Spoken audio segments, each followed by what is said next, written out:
What is up and everything, guys? Welcome back to another video. Real quick, if I get you guys, please like this video, subscribe to the page, hit that notification bell, and leave a comment on anything you would like to see me cover in future videos, and I will try and do my best to cover those if I can find any articles on them. So yeah, without that being said, I had this thought. What is the farthest north I would have to go to see a polar bear? And by that, I kind of mean the reverse side of that. What is the farthest south that polar bears go that you can see them?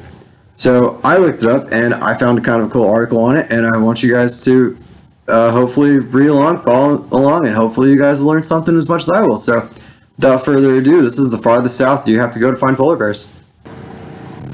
Okay, so as I like to start off all these videos, I just want to remind everybody I do not own the rights to this article. I do not have, I did not write this article, and if you guys would like to support this article, please show your support. This one's at polarbearscience.com. Please go there and show your support if you would like to read it for yourself. If not, please stick around for the video. So, polar bear science past and present. Okay, South Hudson Bay. Subpopulation status, farthest south of all polar bears. The Arctic is a bit hard to define. While the Arctic Circle works as a good boundary for some purposes and the 10 degrees Celsius isotherm for July for others, neither work for polar bears, because several subpopulations live well south of these limits.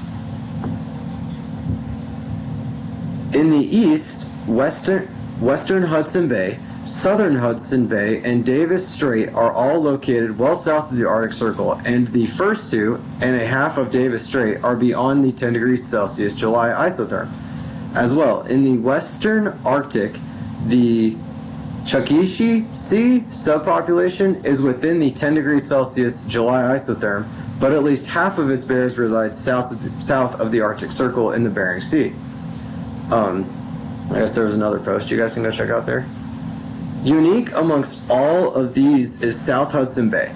All of its polar bears make maternity dens and or spend the summer south of the 60 degrees north. South Hudson Bay bears live in the Canadian province of Ontario, while Western Hudson Bay bears reside in Manitoba and Nunavut. The two groups mix over the winter, but appear to spend the summer/fall in their respective regions. Okay. Further south in the Arctic usually means warmer, with open water present more weeks every summer, sea ice for fewer weeks over the winter. So should the bears of South Hudson Bay be already suffering more harm from global warming than virtually all other subpopulations, including those in Western Hudson Bay. After all, Western Hudson Bay bears appear to have experienced a statistically significant decline in numbers among other effects.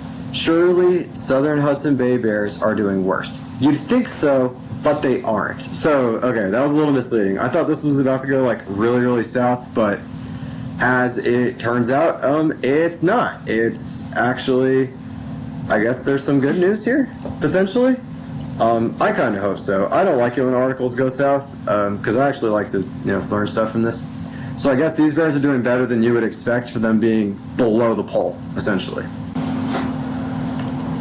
You'd think so, but they aren't. I know I just said that. That was the first thing on my screen. So here's a map, I'm guessing, of like what's going on. Okay, figure 1, boundary limits for the Arctic, top map, such as the Arctic Circle. For the 100 C isotherm for July, solid red line, would not include several polar bears subpopulations that will south of these. Okay. Updated October 28th, 2014, references added. Okay. Here we go. Southern Hudson Bay ice breakups and freeze-up. The primary reason that Southern Hudson Bay polar bears are not exposed to a longer ice-free period than Western Hudson Bay bears lies in the characteristics of ice formation and melt. In Hudson Bay, the process does not occur on a strictly north-south gradient as you might expect. In 2003, sea ice breakup in South Hudson was considered to be at about 28.5 days, 4 weeks earlier in the James Bay portion of the region than it was in 1971, and about 15 to 24 days earlier along the southwest shore of the subpopulation that borders the WH subpopulation, the wet Seston subpopulation.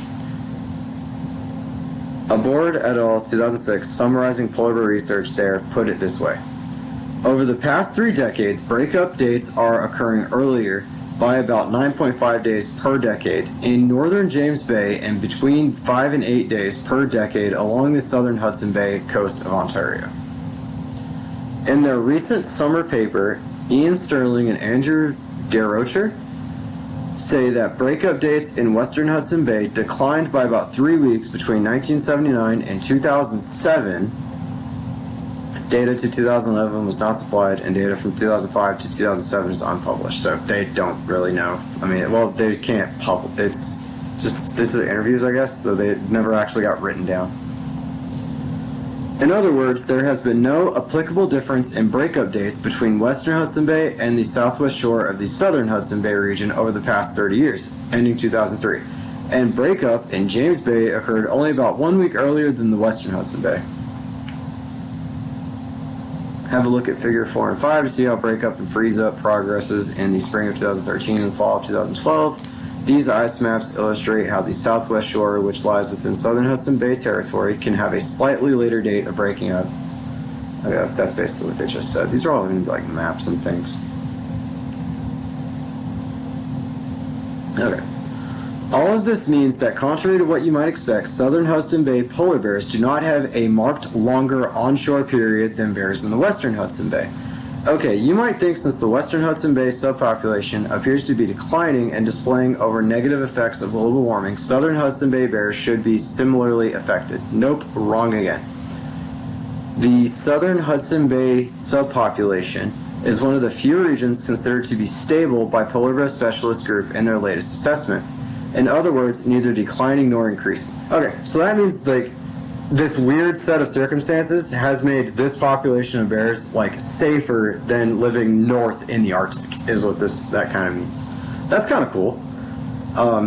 It's almost like that last island with mammoths on it, like Wrangell. It's just like, this could just be, honestly, looking ahead, that set of circumstances could actually make this the last population of polar bears if they ever went south.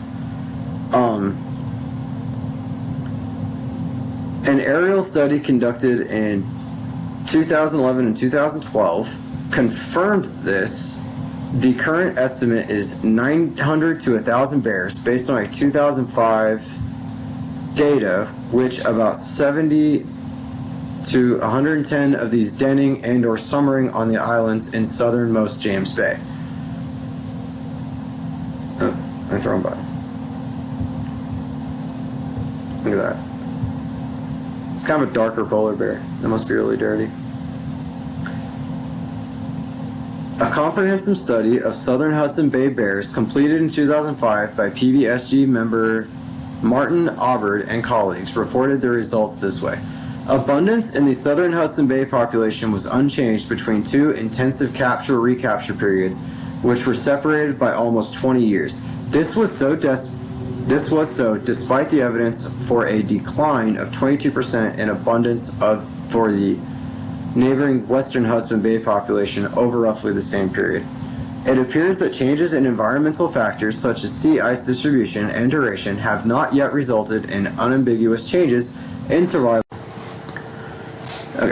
It appears that changes in environmental factors such as sea ice distribution and duration have not yet resulted in unambiguous changes in survival or to a consequent reduction in population size in the South Hudson to this day.